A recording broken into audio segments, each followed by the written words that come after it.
अगर आपके घर में भी इस तरह की तिब्बत क्रीम मौजूद है तो आज की ये वीडियो आपके लिए बहुत खास होने वाली है, क्योंकि सिर्फ क्रीम लगा लेना काफ़ी नहीं होता। कब लगानी है, कितनी लगानी है और किस चीज़ के साथ इस्तेमाल करनी है, असल फ़र्क तो यहाँ से शुरू होता है।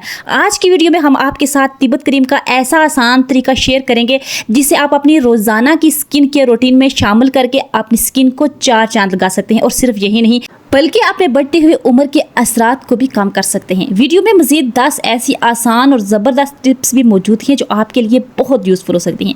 तो वीडियो को आखिर तक ज़रूर देखिएगा, क्योंकि आज की कोई भी टिप मिस करना बिल्कुल नहीं आप चाहेंगी। तो चलिए बहनों, स्टार्ट करते हैं हम आज की दिलचस्प से वीडियो। लेकिन उससे पहले आपसे गुजारिश है, कोई एक टिप भी पसंद आएगी तो वीडियो को लाइक करते जाइएगा और चैनल पर पहली बार आए तो ज़रूर सब्सक्राइब कीजिएगा। तो आज की सबसे पहली टिप है आपके लिए। अक्सर क्या होता है कि हमने टेबल के ऊपर इस तरह से या तो कोई कपड़ा रखा होता है या तो कोई मैट रखा होता है, बच्चे हाथ लगाते हैं या फिर गुजरते हुए वो हमारे साथ लग के नीचे गिर जाता है और ये बहुत बड़ा मसला होता है, बार बार इसको ठीक करना पड़ता है। लेकिन आज आपके लिए आसान टिप शेयर करूँगी। आपने कोई भी पेपर टेप ले लेनी है, कोई भी जो आपके घर में मौजूद है, कुछ इतना सा उसको आपने काट लेना है। काटने के बाद आपने इसको यूं करके राउंड राउंड करके एक दूसरे के साथ चिपका देना है, जैसे कि आप वीडियो में देख रहे हैं। आपका ऐसा काम आसान होगा कि काम ही तमाम हो जाएगा। यूं करके जब आप इसको चिपका देंगे, उसके बाद आपने क्या करना है, इस टेप को उस जगह पे रख लेना है जहां से आपका कपड़ा बार बार खिसकता है। यानी कि एक कॉर्नर के ऊपर रख करने के बाद टेबल के ऊपर जो भी कपड़ा मैट वगैरह आपने रखा हुआ है उसके साथ कुछ यूं करके आप चिपका दें और ऊपर से इसको दबा दें। आप देखेंगे कि टेबल का कपड़ा बिल्कुल भी नहीं हिलेगा। इसी तरह से करके आप दूसरे कोने के ऊपर भी लगाएं, उसी तरह से करके आप तीसरे कोने के ऊपर भी लगाएं और चौथे कोने के ऊपर भी लगाएं। चारों कोनों के ऊपर कुछ इस तरह से करके जब आप टेप को चिपका देंगे तो आप देखेंगे कि साल भर भी अगर कपड़ा पड़ा हुआ रहेगा तो बिल्कुल हिलेगा भी नहीं और बार बार इसको ठीक करने की झंझट आज से ख़त्म। तो खैर ना, शानदार सी टिप, उम्मीद करती हूँ आपको ज़रूर पसंद आएगी। तो आइए देखते हैं आज की अगली टिप। अक्सर क्या होता है कि जब बच्चों को हम किसी गिलास में जूस डाल के देते हैं, हमारे पास जूस वाला पॉट नहीं है, गिलास नहीं है, ढक्कन वाला गिलास नहीं है, स्ट्रॉ डाल के जब हम बच्चों को देते हैं तो आधा जूस नीचे होता है, आधा बच्चों के मुंह में और स्ट्रॉ फर्श पे होती है। तो आपने क्या करना है, बहुत आसान तरीका आपके साथ शेयर करूँगी। इस तरह के फूड रैपर तो हर घर में मौजूद होते हैं, तो बस आपने जब भी बच्चे को जूस बना के देना है तो इस फूड रैपर को आपने ले लेना है। गिलास के चारों तरफ बहुत अच्छे तरीके से आपने कुछ इस तरह से इसको लपेटते जाना है, कभी ऊपर वाली साइड और कभी नीचे वाली साइड। बहुत ज़्यादा आपने इसकी पैकिंग नहीं करना, सिर्फ 2 दफ़ा आप इसके ऊपर यूं करके चिपका दें, बाकी कागज़ को आप उतार दें और जो बचा हुआ है उसको गिलास के साथ यूं करके चिपका दें। आप इसके अंदर आप स्ट्रॉ लगाएं, स्ट्रॉ लगा के आप अपने बच्चे को दे दीजिए। बच्चा सारा जूस ख़त्म कर देगा, स्ट्रॉ नीचे भी नहीं गिरेगा, ना ही जूस गिरेगा। मैं आपको ऐसे उल्टा करके भी दिखाती हूँ, बिल्कुल भी इसका जूस नीचे नहीं गिरेगा, ऐसे ही लगेगा जैसे कि आपने इसके ऊपर ढक्कन लगा दिया है। अब आप जितने भी छोटे बच्चे को देंगे वो आराम से स्ट्रॉ से जूस, दूध जो भी पीना हो आराम से पी लेगा। तो है ना, ये भी काम की टिप, उम्मीद करती हूँ आपके लिए बहुत यूज़फुल साबित होगी। आइए देखते हैं आज की अगली टिप कौन सी है।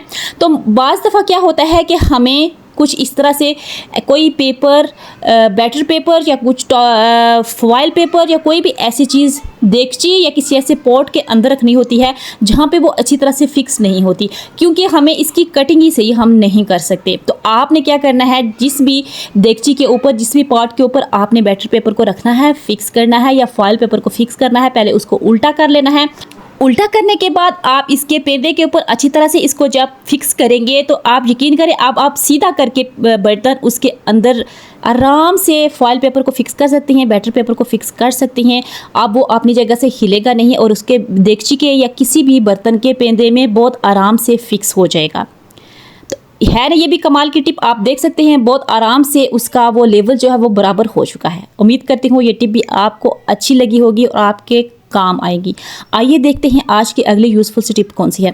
सुबह सुबह अगर हम चूल्हा ना साफ़ करें तो हमारा दिन ही नहीं गुजरता, लेकिन चूल्हा कुछ इस तरह से बहुत ज़्यादा जला हुआ हो, उस पर ग्रीस लगी हुई, उस पर ऑयल हो, तो हमें साफ़ करने का दिल ही नहीं करता। अगर हम साफ़ करें भी तो हमारा इतना वक्त ज़ाया हो जाता है कि बस पूरा दिन हमारा इधर ही लग जाता है। तो आपने घबराना नहीं है, बल्कि आपने थोड़ा सा इसके ऊपर मैक्स गिरा देना है, अच्छी तरह से इसके ऊपर आपने थोड़ा सा सोडा गिरा देना है, पानी गिरा देना है। पानी गिराने के बाद आपने एक लीमू को काट काट के इसके ऊपर अच्छी तरह से निचोड़ लेना है। निचोड़ने के बाद अगर पानी कम पड़ गया है, थोड़ा सा पानी आप इसके ऊपर और डाल दें और फिर किसी भी चम्मच की मदद से या कि हाथ की मदद से ही आप इसको अच्छी तरह से मिक्स कर लें। आप देखें जो जो आप मिक्स करते जाएंगे आप इसकी जो गंदगी है वो उखड़ती जाएगी। आपको कोई रगड़ने की ज़रूरत नहीं है, कुछ भी नहीं है, सिर्फ आपने थोड़ी देर इसको रेस्ट दे देना है। जब तक आप इसको रेस्ट देते हैं आप कोई दूसरा काम कर लें और उसके बाद बस कोई भी आप कपड़ा ले लें। कोई सख्त कपड़े की ज़रूरत नहीं है, कोई भी किचन टॉवल आप पकड़ें और इसको साफ़ करते जाएं। आप देखेंगे कि एकदम से सारी गंदगी निकल जाएगी और चूल्हा एकदम से लश पश हो जाएगा। ज़्यादा वक्त भी नहीं लगेगा और इस तरह से आपको कोई स्पेशल चीज़ भी इसको रगड़ने के लिए नहीं लानी पड़ेगी। तो है ना ये कमाल की टिप, एकदम से चूल्हा टकाटक साफ़ हो गया। आइए देखते हैं आज की अगली शानदार सी टिप कौन सी है। और जब हम ब्रेड लेके आते हैं, ब्रेड में से आधी ब्रेड निकाल के हम खा देते हैं, जो बाकी ब्रेड बचती है तो क्या होता है वो ख़राब हो जाती है, बाहर रख रख के उसमें हवा चली जाती है। तो आपने क्या करना है, जब ब्रेड निकालने के बाद इस तरह से आपने शापर को घुमा फिरा के ऊपर इस तरह से आपने चढ़ा देना है ब्रेड के ऊपर, जैसे कि आप वीडियो में देख रहे हैं। तो अब इसमें बिल्कुल हवा नहीं जाएगी, कोई फफूंदी नहीं आएगी, कोई ब्रेड ख़राब नहीं होगी। इसको आप फ्रिज में रखें या बाहर रखें, बिल्कुल महफूज है, कोई इसमें चुंडियाँ भी नहीं जाएंगी। तो है ना ये भी कमाल की टिप। आपको पसंद आई है तो मुझे ज़रूर कमेंट में बताइएगा।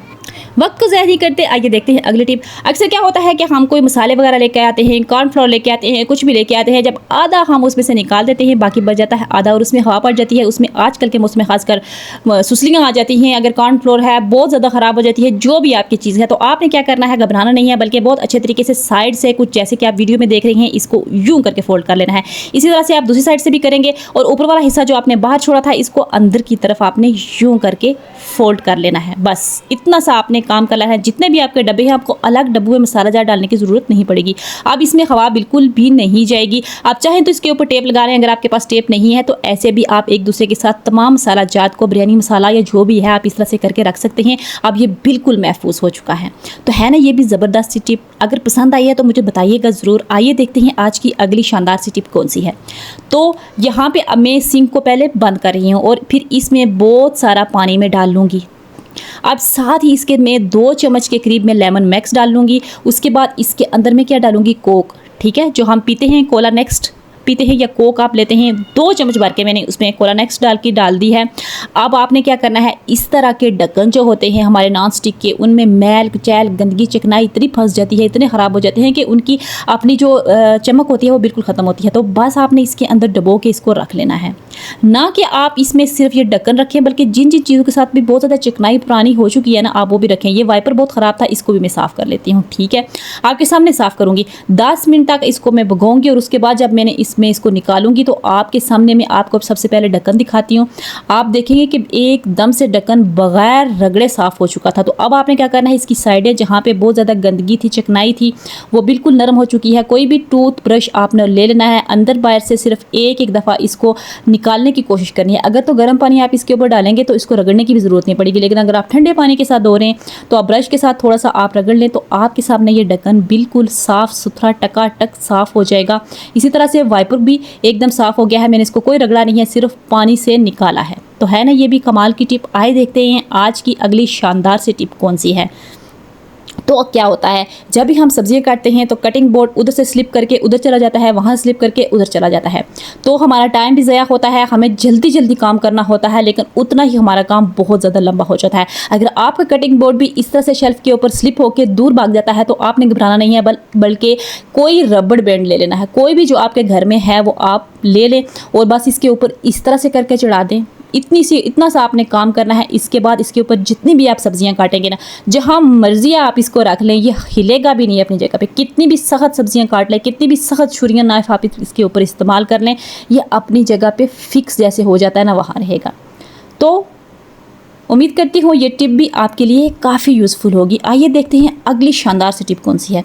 तो तमाम टिप्स की सरदार आज की टिप है। ये देखिए मेरे पास है तिब्बत क्रीम, जो हर घर में होती है। वो कहते हैं गोरे रंग का ज़माना कभी होगा ना पुराना, और ये वाली तिब्बत क्रीम है हमारी नानी, दादी, चाची, मासियों के वेले की चलती हुई आ रही है, लेकिन उस वक्त हम और तरीके से इस्तेमाल करते थे। आजकल हमने दूसरी स्टेरॉइड्स क्रीम्स लगा के अपनी स्किन का बेड़ा गर्क कर दिया हुआ है। लेकिन आज मैं आपको ऐसा तरीका बताऊँगी इसको इस्तेमाल करने का कि जिसके बाद आपने तमाम क्रीमों को बाय बाय बोल देना है, सिर्फ इसी क्रीम को इस्तेमाल करना है। और सिर्फ डे नहीं, ये नाइट क्रीम भी है, 2 in 1 ये क्रीम आप तैयार करेंगे।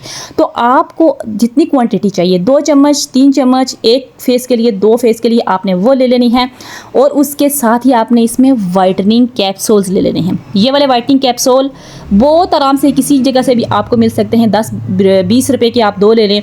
इनको अच्छी तरह से इस पर निचोड़ लें 2 कैप्सूल्स को। अभी आप कहेंगे कि नहीं, इसको यहाँ वीडियो को छोड़ के हम भाग जाते हैं, ये तो हमने पहले भी कर लिया। लेकिन नहीं, ये आपने पहले नहीं किया। आपने सबसे पहले क्या करना है, इन 2 अज्जा को इतना मिक्स करना है, इतना मिक्स करना है कि इनकी नानी दादी एक कर देनी है आपने। बहुत अच्छी तरह से जब आप इसको मिक्स कर लेंगे, बिल्कुल ये दोनों चीज़ें यकजान हो जाएगी, फिर हम नेक्स्ट स्टेप की तरफ जाएंगे। ठीक है, तो नेक्स्ट इसमें हम क्या चीज़ ऐड करेंगे, कोई बड़ी शरी चीज़ नहीं है, वो एलोवेरा जेल है। अगर आपके पास फ्रेश एलोवेरा है तो गुड, अगर नहीं है तो आप बाज़ार की भी इस्तेमाल कर सकते हैं। एलोवेरा इस्तेमाल करने का मतलब ये है कि अगर आपकी जिल्द खुरदरी होगी, या मोस्टली ऐसा होता है कि जब हमारी जिल्द थोड़ी सी हार्ड हो जाती है ना, तो वो ब्लैक होना शुरू हो जाती है। तो एलोवेरा क्या करता है, उसको सॉफ्ट करता है। जब जिल्द आपकी सॉफ्ट होगी तो ऑटोमेटिकली जब कोई भी क्रीम आप इस्तेमाल करेंगे ना, तो आपका चेहरा स्मूथ, साफ सुथरा, शाइन वाला होना शुरू हो जाएगा। तो आपने एलोवेरा का ज़रूर इस्तेमाल इसके अंदर करना है। ठीक है, आपने 2 चम्मच अगर क्रीम ली है तो 2 चम्मच एलोवेरा लेने हैं और 2 ही वाइटनिंग कैप्सूल लेने हैं। और एक एक के हिसाब से आपने इसी तरह क्वांटिटी को रखना है।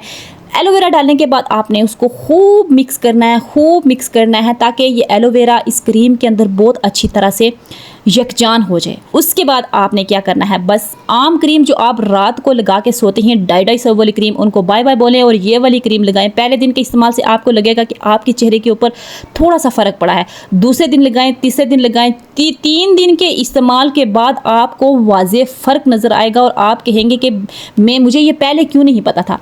बस आपने क्या करना है, रात को लगाना है, सुबह इसको पानी से, सादे पानी से मुँह धो लेना है। आपने कोई और चीज़ इस्तेमाल नहीं करनी। सादे पानी से मुँह धोने के बाद अपने फेस के ऊपर आपने सिर्फ और सिर्फ लगा लेना है, गीले गीले फेस के ऊपर कैस्टर ऑयल। बस उसके बाद आप देखेंगे कि आपकी स्किन, सारे पूछेंगे कि आप क्या लगाते हैं। तो बढ़ते हैं आज की अगली टिप की तरफ। तो मोस्टली क्या होता है कि जो कभी दालें वगैरह हमने छाननी हो, कोई बड़ा छानना हो या छोटा, जिसकी बर्तन के अंदर रख के हम जब छानते हैं तो वो इस तरह से स्लिप हो जाता है। तो आपने क्या करना है, इसके बीच में कोई भी फोक, कोई की चम्मच लगा के जब आप कोई चीज़ छानेंगे तो बहुत आराम से आप छान सकते हैं और वो वहाँ से स्लिप नहीं होगा। उम्मीद करती हूँ आज की वीडियो आपको पसंद आई होगी। अगर पसंद आई है तो लाइक शेयर सब्सक्राइब ज़रूर कीजिएगा। अगली वीडियो में फिर आपसे मुलाकात होगी। अल्लाह हाफिज़।